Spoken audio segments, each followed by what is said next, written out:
হ্যাঁ, আপনারা জানেন যে আজকে ঈদযাত্রার পঞ্চম দিন। আমাদের ১৩ তারিখ থেকে অগ্রিম টিকিট বিক্রি হয়েছিল। সেই সুবাদে আজকে আমাদের ঈদযাত্রার পঞ্চম দিন এবং আজকে আপনারা জানেন যে ১৭ তারিখ থেকে সরকারি অফিস আদালতগুলো ছুটি ঘোষণা করা হয়েছিল।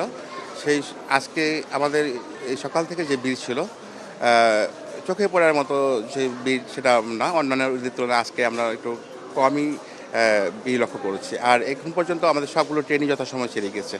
আপনারা দেখতে পাবেন যে কোনো রকম শিডিউল বিপর্যয় ছাড়া স্বস্তিদায়ক যেটা বলে যে একদম স্বাচ্ছন্দ্যে রেল যাত্রা যেটা উপহার দিতে পেরেছি বাংলাদেশ রেলওয়ে। আমাদের সকল পর্যায়ে বাংলাদেশ রেলপথ মন্ত্রণালয় এবং বাংলাদেশ রেলওয়ের সকল কর্মকর্তা কর্মচারী নিরলসভাবে শ্রম দিয়ে গেছেন সম্মানিত জাতীয় দলকে এই ঈদযাত্রা উপহার দেওয়ার জন্য। এখন পর্যন্ত আমরা সফলই বলবো, সুন্দর ঈদযাত্রা স্বাচ্ছন্দ্যে মানুষ বাড়ি ফিরতে পারছে।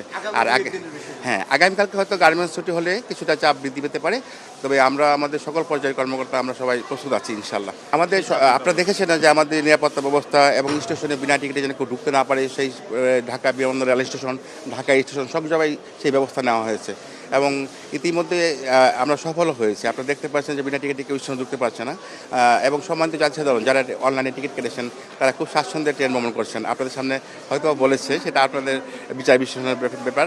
তবে আমরা আমাদের প্রচেষ্টা অব্যাহত রাখবো ইনশাল্লাহ। সেই দুদিনও ইনশাল্লাহ স্বস্তির যাত্রী সাধারণ উপর পাবেন। এবারে অতিরিক্ত যাত্রী সামলানোর জন্য প্রত্যেকটি ট্রেনেই এক্সট্রা কোচ সংযোজন করা হয়েছিল এবং ৫ জোড়া স্পেশাল ট্রেনও চালানো হয়েছে। আমাদের প্রস্তুতি রয়েছে, ইনশাল্লাহ কোনো সমস্যা হবে না।